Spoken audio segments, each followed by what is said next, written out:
Welcome back to my vlog. I am Svitek, 360 creative coach, and it is both my mission and my pleasure to highlight my creative journey in hopes of inspiring you, giving you a specific takeaway. That way your journey can be at least a little bit easier. Now, before I fully dive into things, as always, I would love to invite you to subscribe if you haven't already. That way you get all the various lessons and episodes that I put out right when I put them out. Thank you if you just did, and thank you if you already were. It truly does mean a lot to me, as I hope it does to you. So, as a quick update on the thing that's been consistent for the past couple of months for me, which is working on my forthcoming movie called The Arbiters. And I'm still in the development phase of the whole project, which means the script is being worked on. And in short, I have a first draft, then I re-outlined it, which I finished up 2 weeks ago, and now I'm revising the script based off of that revised outline. And overall, the outline itself is 117 bullet points. Now, of course, not every bullet point is weighted equally. Some scenes are much shorter than others. But overall, last week I ended up on number 27. And at the end of this week, I am proud to say that I am on 65.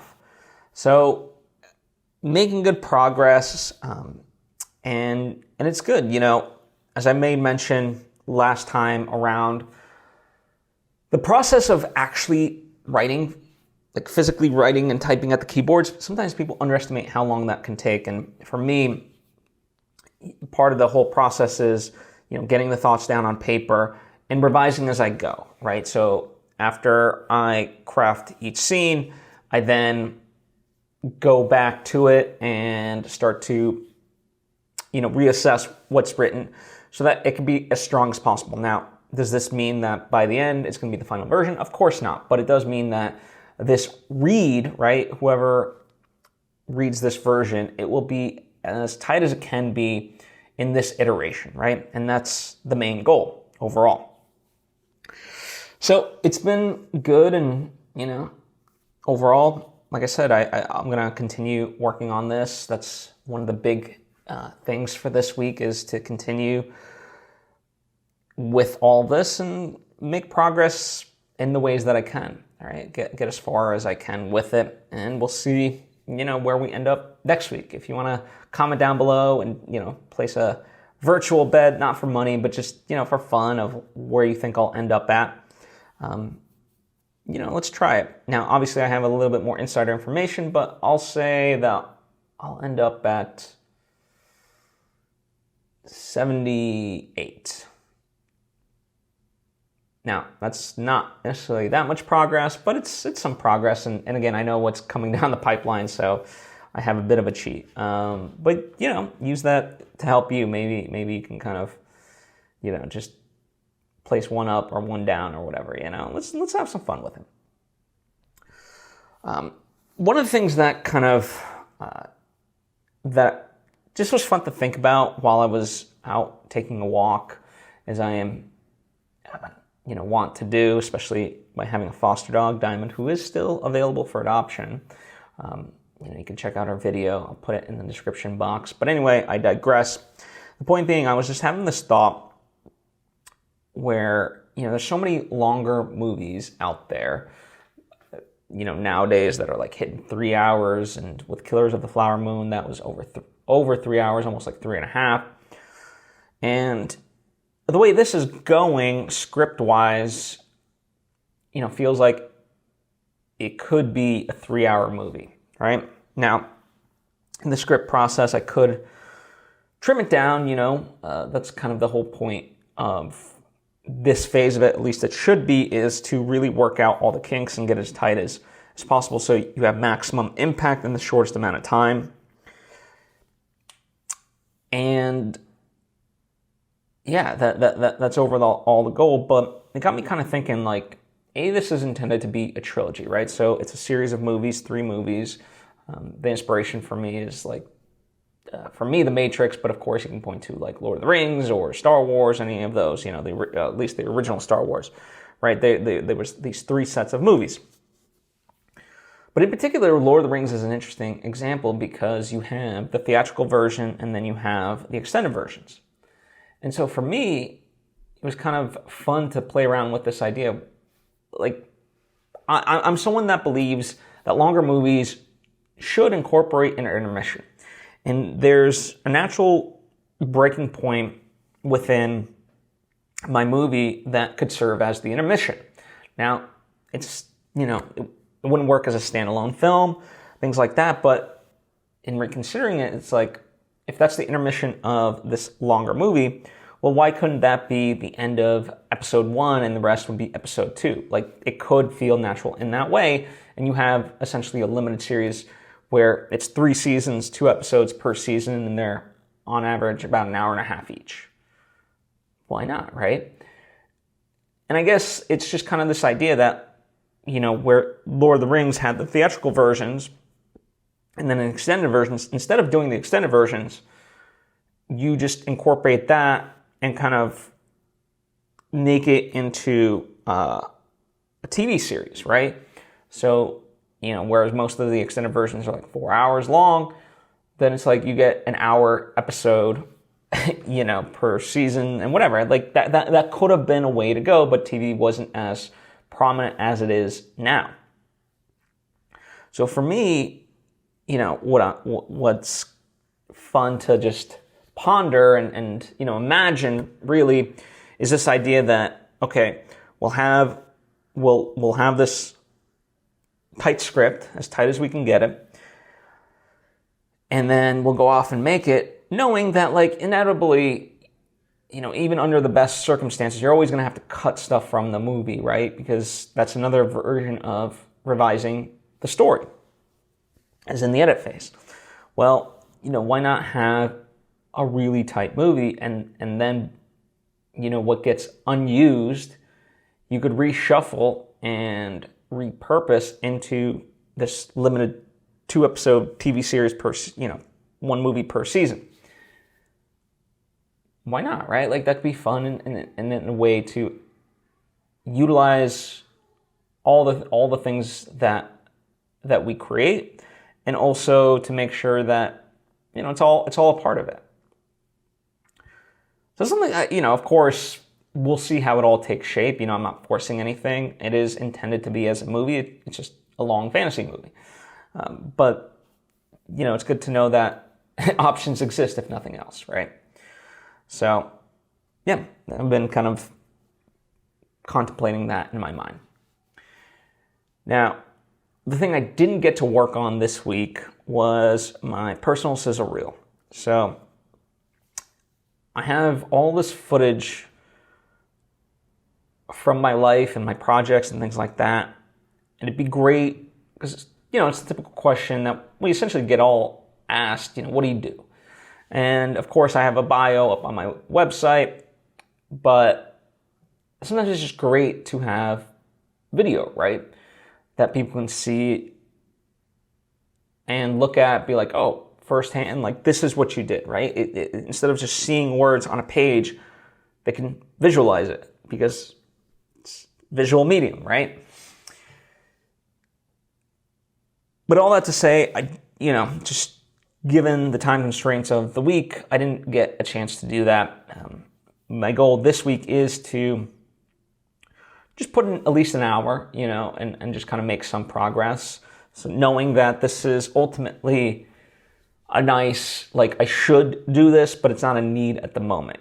For me, the need is finishing the script and other stuff. And by the way, none of these things are true needs, but within me, there's this, of course, fire and desire to create stuff. And, this movie is top of that list. This sizzle reel, while, I know I could knock it out fairly quickly, I'll get to it.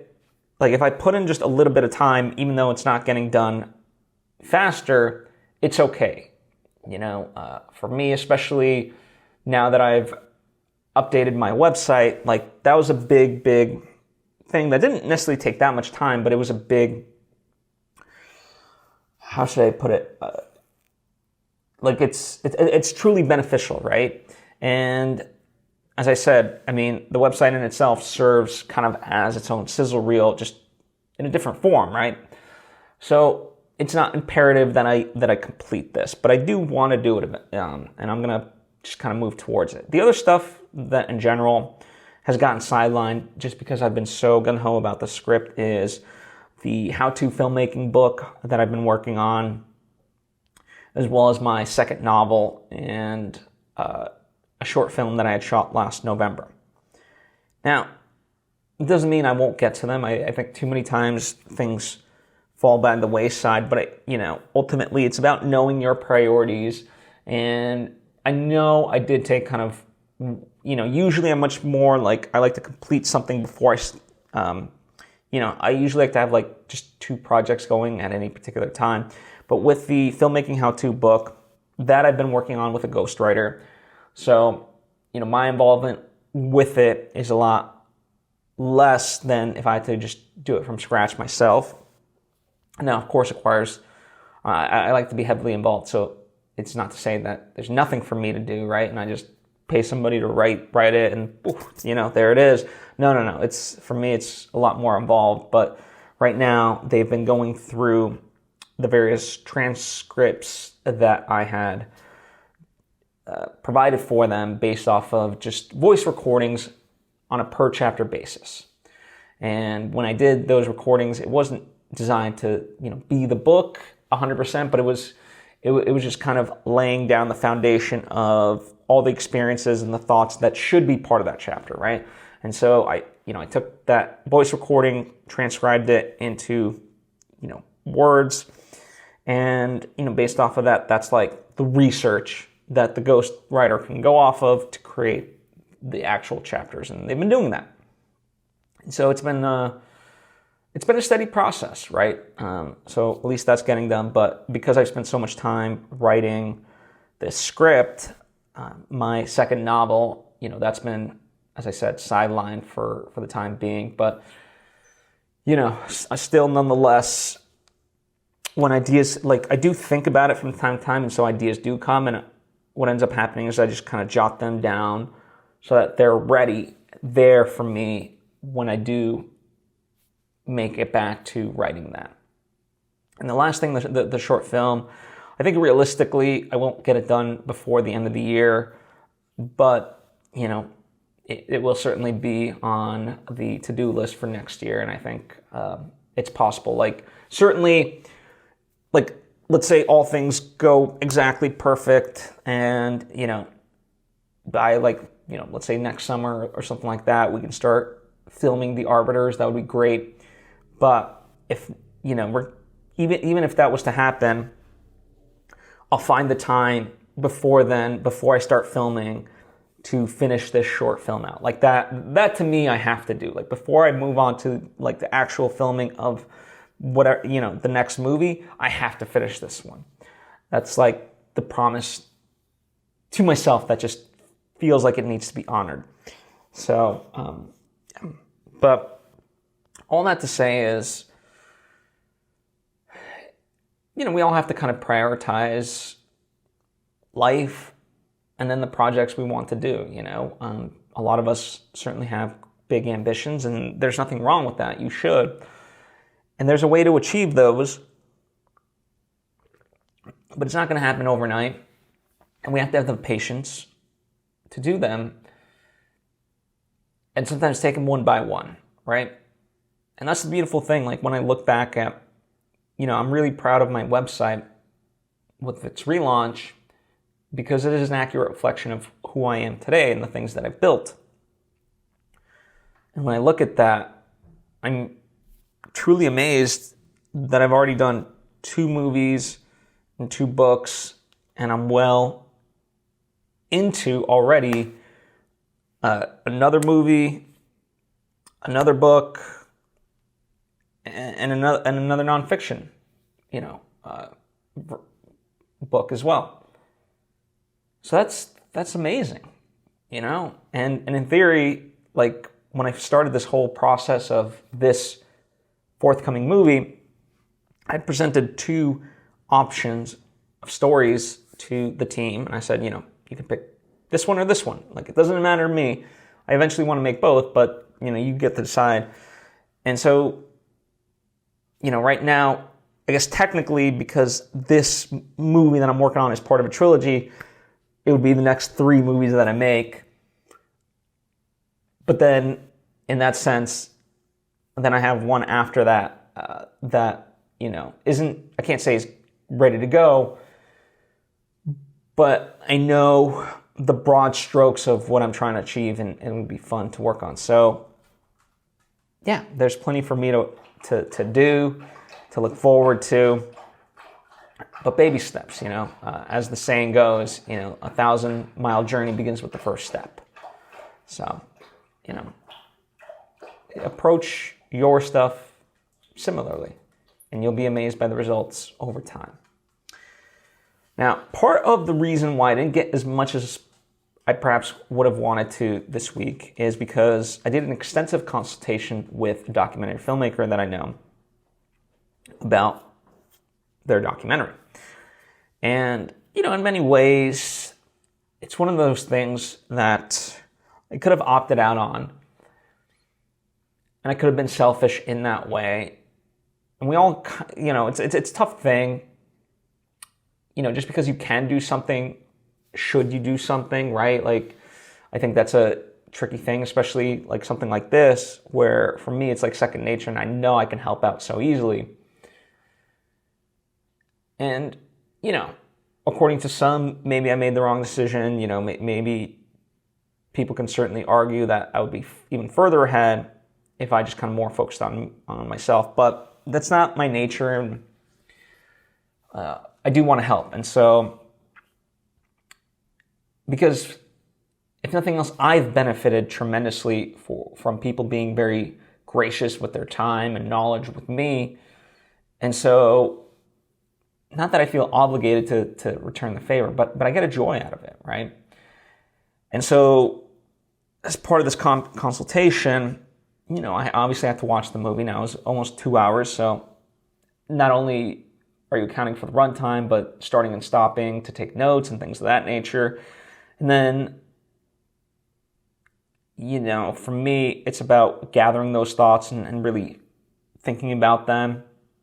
And then, of course, relaying to the person. Now,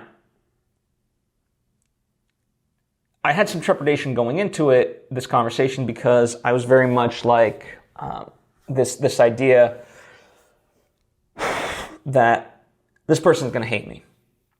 They're at the tail end for them, and here's me coming in with all these notes. Now, the thing of it is, every artist that I know, and certainly it applies to me, it is a creative journey, right? And we go after these things because we're interested in them, especially when they're just our own passion projects. And we get to eventually this point, we've been on that journey. Like, it is a discovery, right? And we started from, the starting position, and now we've gone to the end. Like, we have completed that journey. But that does not mean that it is over for the project itself. At least not if you want it to resonate with audiences.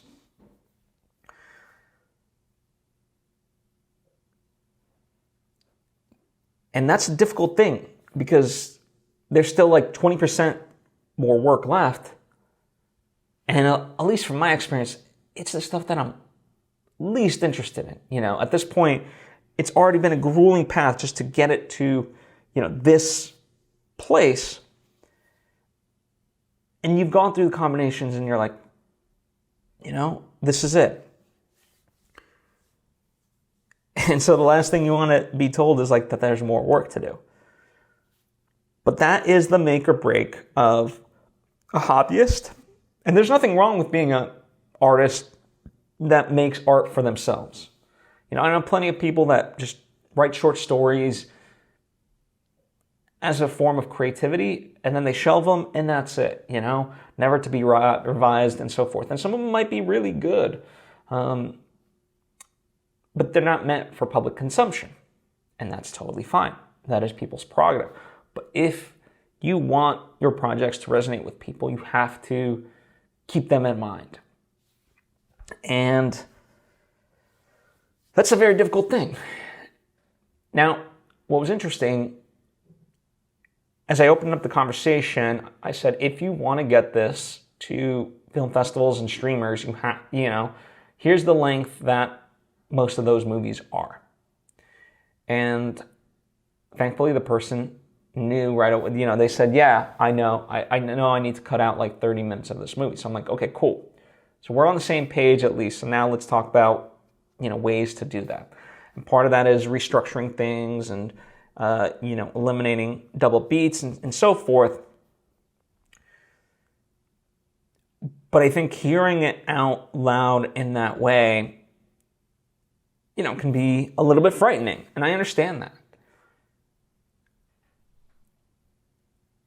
And also, part of it is because I'm one of the first, there's so few people that have ultimately seen this movie so far. And the ones that have, I think are maybe a little bit too close to it, and certainly to the person when they're just kind of watching, congratulations, right? And I have this rule overall that, if a friend of mine, they complete a project and we're at the book launch, we're at, the film festival, whatever it is, I got nothing but praise for it, because at that point, there's nothing I can do. It's done, and my friend deserves to be celebrated. Whereas in this instance, or just any instance, if the project's not finished and you ask me for advice, I'm going to give you what I got. And does that make my notes correct? There's, with documentaries, there's 100 ways that something can go and whatnot, right? You can recut it any which way.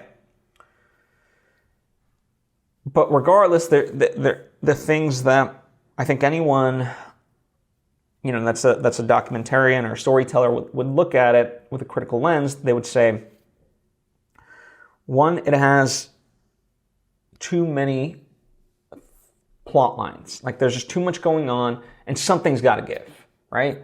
Now, ultimately, I always like to ask the question of the person trying to make the thing, to say, okay, what are you trying to say? Okay, and then let's look at that, and anything that's not in support of that needs to go, right? Because you can't because if it's there, it's taking away from the core theme that you're trying to create. So you got to take away. And then the second thing is that, again, regardless of how, the form itself, it still needs to communicate a journey for the audience. Because there's too many times within the piece itself that's disjointed, and it presumes, the people that are featured in the documentary, they obviously have this whole history and this whole knowledge that I don't yet have. And sometimes that you can work that, right? Withholding information, having it come later, but you can't do that throughout the whole movie. I, as an audience member, or anyone else, needs to go on a journey for any movie, fiction or nonfiction, with the story, so we understand from A to B to C all the way to the end. And right now, it takes just too many shortcuts, in that way. And it presumes that I'm there mentally feeling if we cut to a scene with somebody crying, it's oh, I'm supposed to know why they're crying just because they look at something. It's I have no association with that object, that whatever it may be. You got to set that up for me to feel that same impact, right? Now, I get that it's hard and in this phase of it, yeah, it's difficult, right? And especially for a documentary, there's hundreds of combinations. So I think to help them out, what I'm going to do this week is, the video that they had sent me.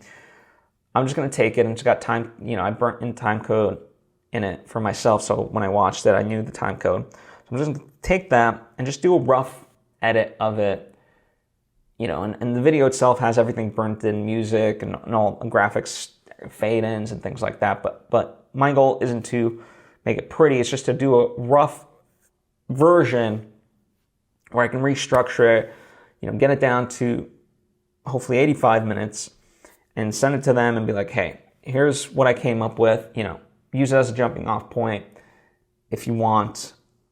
And, that's it, right? And obviously they'll clean up audio transitions and, graphics and whatever else if they decide to go in that direction. They can use some of it, they can use all of it, they can use none of it. It's up to them. But, this is someone that I believe in. I think they have good work in them, and certainly this documentary has a lot of gold in it, right? As I said to the person, like, there's a lot for them to work with, and I said it's a lot easier when you have too much, especially for a documentary, than not enough, right? And I know it's a long road ahead still, especially since you've been on it for so long, you just want to be done with it. But if you want to just have it as a nice personal movie, great, it's done. But if you want people to see it, you got to keep going with it. And so we'll see. But I think if they do, and then they continue forward with it, and again, whether or not they take my notes, but in general, shaping it and crafting it, and if nothing else, getting it down by 30 minutes, then I think they will truly have something wonderful that will resonate with audiences. So, yeah, we'll see how all that turns out. By the way, just kind of speaking of things that I will also work on this week. So each month I will be putting out my newsletter, philsvitek.substack.com. It's a new thing that I've started. This will technically be like the first official newsletter version. I posted articles that I've had in the past. I put them on Substack, but this will be like my actual first one. I'm really looking forward to it. Each one is going to jam-pack various nuggets and information and creative exercises and all kinds of stuff, just in written form, stuff that I think lends better to reading versus hearing or seeing. And so I'm excited by it. So if you haven't yet, check it out. It's philsvitek.substack.com. All right, shifting gears a little bit away from, the creative outright. I did see this TikTok tutorial, and I've linked to it in the description box, about how to create videos with AI. Now, it's like a minute, basically, so it's very fast. But in many ways, it just like kind of pushes the what people kind of really fear about AI. And it gets away, it like frames it as just the simple thing of like, not that it's saying it outright, but essentially go be famous. Like, hey, you don't even got to do anything. All you have to do is just type a prompt into ChatGPT and it'll take it from there. Like whatever video you want, it'll just do it. Boom, done. And I think where the separation comes into it for me is if people utilize it that way. I'm not against AI outright. I think there are great uses for it. Like, it is a tool, but you still have to have the foundation. I think there's this desire to just kind of skip over, and get to the end result. Like, so many times I remember at the premiere of, my movies or like a book launch or something like that, like, oh, that's so cool that you did this. I wish I could do that. And it's like, that is available to you. And what is cool about it to you is this part right here that you're a part of, this party. But what you're not seeing is literally the thousands of other days that it took to get here, just for these few hours here. And the pain and the headaches and so forth, right? And so I'm glad the barrier to entry is being lessened, but we can't, at the same time, we have to keep the fundamentals, and, otherwise, like, what do we just create? Like, if we're just going to prompt AI to create anything, then it all ceases to have meaning, sort of a thing. I don't know. I don't necessarily have, like, the fully formulated thoughts about all this stuff, but at least this thing in particular, but I do like to mention it because it's, a big part of our society, and certainly for us artists, it affects us. And so I like to be reflective about that. So shifting gears yet again, this week I had a therapy session, and as I always do, like I invite various friends that are curious and things like that. I'm like, hey, come sit in. Like if you're interested, come see what it's about, because it's not traditional talk therapy. And by the way, there's many forms of therapy out there. Popular culture has kind of zoned in on talk therapy and kind of bastardized of like, oh, you need a shrink and stuff like that. And luckily, we're desensitizing people to the programming that only crazy people see a therapist. But the point being that my friend, she accepted and she got to go. And so, now that might seem odd for people. Like, wait, you've had people sit in on your therapy sessions, and yes, this isn't the first person ever to sit in on my therapy session. And the reason for that is because, by coming to therapy, that's in a way like as transparent about my life as I can be. And I don't mind sharing that because like there's this core fundamental within me of like extreme transparency. I really think a lot of the world's problems are attributed to this idea of secrecy. That we have to withhold information or we can't trust people. And in fact, causes more harm than good. Here's a kind of low stakes, but at the same time high stakes example, because there's tons of money involved. Streaming platforms, for example, hide their viewership, right? We don't know. They'll put out their own press release version of it, sure, but there's not a collective, just apples to apples comparison. And, that's okay, fine. Like, I understand it from the capitalistic standpoint, but, the notion that streaming isn't very profitable and so forth. And it's like, if we just, the first step to solving a problem is to stating that there is a problem. So if we are just in general radically transparent about stuff, then instead of trying to hide the issues, right, like, and going around and putting energy into that, maybe we could put that energy into solving issues. So that's sort of my big thing, and that's why I don't mind people coming in on my sessions. And by the way, my friend did have quite a transformative experience. Like, it's, I think even, I don't know, even just like whatever therapy, I certainly, like if I sat on somebody else's, I'm sure there would be things that, would resonate with me. I mean, in sort of way, it's kind of like listening to a podcast, even though you're not directly involved in the podcast. Like if someone's sharing their life story, you can get stuff out of it, right? Like it's similar transformative experience. Yeah, and by the way, if you're curious, I do share kind of the notes from my therapy sessions on my Patreon page, so patreon.com/Svitek. You can check out other behind the scenes cool features there as well.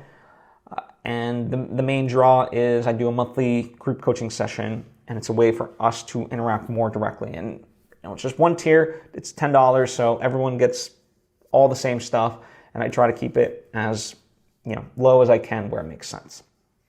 So yeah, that's patreon.com/Svitek if you would like to join.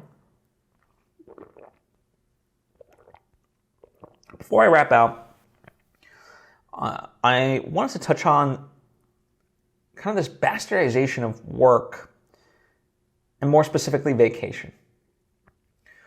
So it's very interesting to me where, I hear examples of this all the time, where someone puts in for vacation and stuff like that, but their job wants them, they're like, hey, what work can you get ahead on? Can you do all the stuff ahead of time so that way no one needs to essentially fill in for you? And we've kind of accepted this and don't push back on it when it's like, what the hell is this? Because think about it. Each week you do the work that you're supposed to, and it's supposed to take, the 40 hours or whatever, assuming that you're full-time. So then, in theory, the week that you're going on vacation, that would be a 40-hour work week. But now what they essentially want, instead of, the week before vacation or whatever, you're already working those 40 hours of just regular stuff, but then, just pile on the 40 hours, principally, that you would be working on your vacation. Had you not had a vacation, you'd be working those, so put them here, so that way all the work is done. So it's like, you're not really going on vacation, you're just asking me, what you're being asked to do is to apply those same hours, just in a different week, so that way you're left unbothered during that week. And of course, we know American culture, and oftentimes, even when you're on vacation, you get phone calls, you get emails, and, there's always a state of emergency and blah, blah, blah. And, we're too conditioned to, I gotta respond, even though I'm on vacation. And so, I don't know, it's just wild to me how programmed and accepting we've become of all of this. What the hell is this? We've got to change this. Speaking of things we have to change, so I think I mentioned last episode that I had wanted to try T-Mobile Internet because it would be cheaper than what I'm currently using. Unfortunately, it just didn't work for me speed-wise and so forth. So I returned it. Now, a couple things with that. So I had this, I was part of they give you a 15-day trial, right? So, I was within the 15 days and went to go return it, but I had the unit in my car, and, I was driving, I was running other errands, and all of a sudden I noticed T-Mobile store, so I'm like, okay, let me just go return this. So I went in, tried to return it, they're like, no, you have to return it at the original place that you got it at. Okay, that was never mentioned. Really stupid, but okay, fine. So, went in the next day, to the place that I originally bought it from. I'm like, hey, I would like to return this. They're like, great. I'm like, awesome, cool. And they're like, okay, to cancel it, you need to call this number. I'm like, what do you mean to cancel it? I got to call this number. They're like, yeah, no, we can take the unit, but you need to call this number to cancel. I'm like, there's really no other way for me to cancel it. Here I am with this at the store that I originally bought it at, because that's apparently you guys needed me to do this. And you need me to call a number, even though I didn't need to do that the first time. I just need to talk to you to activate it. But I got to call the number. Okay, fine. Call the number. And as always, there's a wait time now. I do like that a lot of these services provide, callback. So they'll be like, hey, it's probably a 2-hour wait time.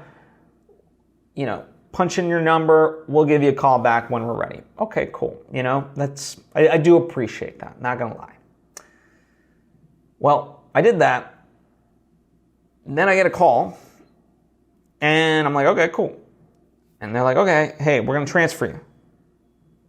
And then I'm on hold for 15, 20 minutes. And when the guy finally got on the phone, I'm like, hey, I requested the callback number. And usually the way that works is, within a minute or two, usually you get connected. It's because that person's ready for you. why was I waiting for 15 minutes? That doesn't make sense to me. Like, yeah, I'm like, it's weird because it's the weekend, whatever. I'm like, what the hell does that have to do with anything? It's a function of like, hey, when you're ready for me, you call me so that way you can have me. Like, I don't understand. If I wanted to be on hold, I would have just been on hold. Like, what are we doing? And I said, okay, anyway, here's the thing in hand. Let's cancel this. And they go, okay, great. Well, we need X, Y, and Z, and blah, blah, blah. And I'm like, what do you mean you need that? Like, here's what I got as far as all the information, blah, blah, blah. And so the point being, they make you jump through these hurdles to cancel the item. And I literally asked, I'm like, so let me get this straight. None of these things you needed when I activated the service. So in theory, like, it's a lot easier to activate something on someone's account and just bullshit it than it is to cancel something. Like, yeah, we just want to be safe. I'm like, what do you mean? One adds money to the pocket of T-Mobile, one takes it away. And so the steps just involved in canceling this were so ridiculous. And again, for this, they try to deter you. Not literally a war of attrition, but, a lesser version of that. So you don't end up canceling. It's bullshit. So I don't know. It's wild times we live in. Man, I tell you, right? And the sad part is, I'm sure T-Mobile's not the only one that like does this, they all try to make it as hard as possible to try to unsubscribe yet, to add on any feature of like, oh, just click this, and all of a sudden, like, you don't even need to like put in your credit card. We'll just get it from somewhere else, blah, blah, blah. And it's like, wait, why do you got, you know what I mean? Like, it's just crazy times that we're living in as far as like the capitalist, late stage capitalism bullshit. Anyway, not the highest note to end on, but thought I'd share. So, yeah. Thank you as always for taking time to tune in and listening to what I've got and some of my rants. And comment down below, with any thoughts, questions you might have. It could be about this or anything that your heart desires that you'd like me to touch upon in future episodes. Be happy to do that. Thank you as always. Appreciate you and hope to see you next time.